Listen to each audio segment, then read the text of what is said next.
Hello everyone. In this video I will go over a Blight farming strategy. Blight is a very special mechanic and not a lot of players farm it, especially in this league. But I wanted to make a video about it anyway to show you how you can make currency with it if you enjoy the mechanic. We will put points into Blight, harbingers, shrines, delve. Delve will be optional, and we will also take subtle manipulations and singular focus. But I would only advise you to take singular focus if you already have 10 favorited map slots unlocked. So for Blight, we will take Spores on the Wind. Immune response, I would only take this node if your build is strong enough to handle the additional pressure. We take epidemiology, sturdy construction, distilled fungus, and blight spawn. These two nodes are especially good. This gives you a guaranteed anointed jewelry item from a boss, and this gives you a 10% chance to get an oil extractor. The oil extractor will help us to extract all the good oils from the additional anointed jewelry items. And the harbinger nodes are pretty straightforward. Ominous Arrival, Unspeakable Offensive, and First Wave. The Shrine nodes are Supplication, Drawn to Power, and Syncretism. And the optional Delve node would be Packed with Energy. Packed with Energy increases the survivability, movement speed, and damage of your character. But the downside to this node is that you have to get Nico on your maps, either through the map device or through a sulfide scarab. So before showing you a couple of runs, let me quickly go over the strategy. Pretty simple. We go into the map, clear everything, and pick up every buff until we find the Blight encounter. After clearing the Blight encounter, make sure that you have completed all the Harbinger encounters as well, and then you can portal out. You can also kill the map boss and all the other monsters if you want to. I would recommend farming either the waste pool or the core map. The reason for that is that the map should be as tight as possible. Since there won't be as many tendrils, there will be more Blight reward chests. You may be able to spawn an absurd number of Blight reward chests with just one tendril from your Blight on extremely constrained maps, and the waste pool and the core map are perfect for that. Let me quickly show you how much currency we have to invest per run. A Gilded Blight Scarab currently costs 8 Chaos Orbs, a Polished Harbinger Scarab currently costs 7 Chaos Orbs, and a Waste Pool map currently costs 2.5 Chaos Orbs, which in total is at around 17.5 Chaos Orbs. There are also two Sextants that I would consider. Map bosses are accompanied by a mysterious harbinger. Map bosses drop additional currency shards. Harbingers in your maps drop additional currency shards. And oils found in your maps are 1 tier higher. Cost of building and upgrading blight towers in your maps is doubled. I will show you 5 runs where do not chisel up the map or use an orb of alchemy, so that you can roughly see what rewards you will get when you do not have any quantity, rarity, and pack size added to your maps. Wait a minute. You probably have the reasonable question why we are not using any alchemy orbs or chisels. Well, quantity and rarity is not relevant when it comes to the amount of blight chests that spawn or the amount of drops that you get from a blight chest. It does not affect the amount of splinters that you get from the harbingers either. So you can technically run your maps without chisels or alchemy orbs added to them.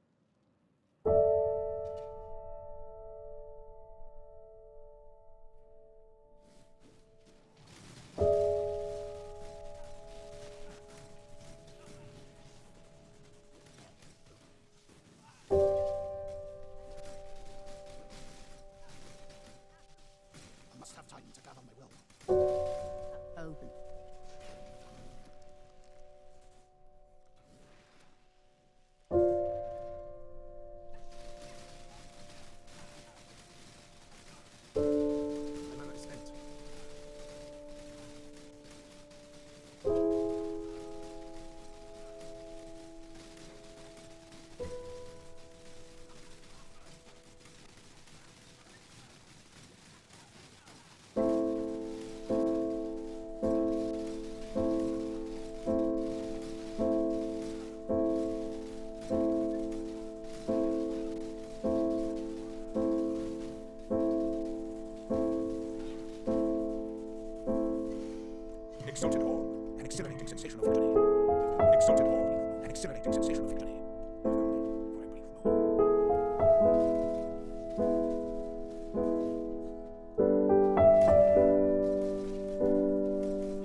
accepting sensation of humility.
That is the loot that we got out of the 5 runs. PoE stack evaluates this dash tab at 5.4 divine orbs. We take out the fracturing shard. Dash tab gets valued at 1.7 divine orbs. Before I end this video, I would definitely advise you to go over jewelry that has some allocations on them and check if it would be worth it to use an oil extractor. This amulet, for example, the Crusader allocation requires you to have 2 golden oils and 1 black oil. So 2 out of the 3 oils that can be extracted will be very, very good. So let us do this. Lucky here. The allocation on this ring requires a silver and a Drew oil, so I will definitely see this as worth it as well. So a silver oil is worth 70 chaos orbs. Golden oil is currently valued at 145. As you can see, we added 0.7 divine orbs to our profit. It will not work every time, but this is how you definitely should do this. If there's a 50-50, I would always advise you to use the oil extractor. Okay, that concludes the video. I hope you guys found it informative, and I wish you good luck should you decide to choose this currency making strategy. Goodbye.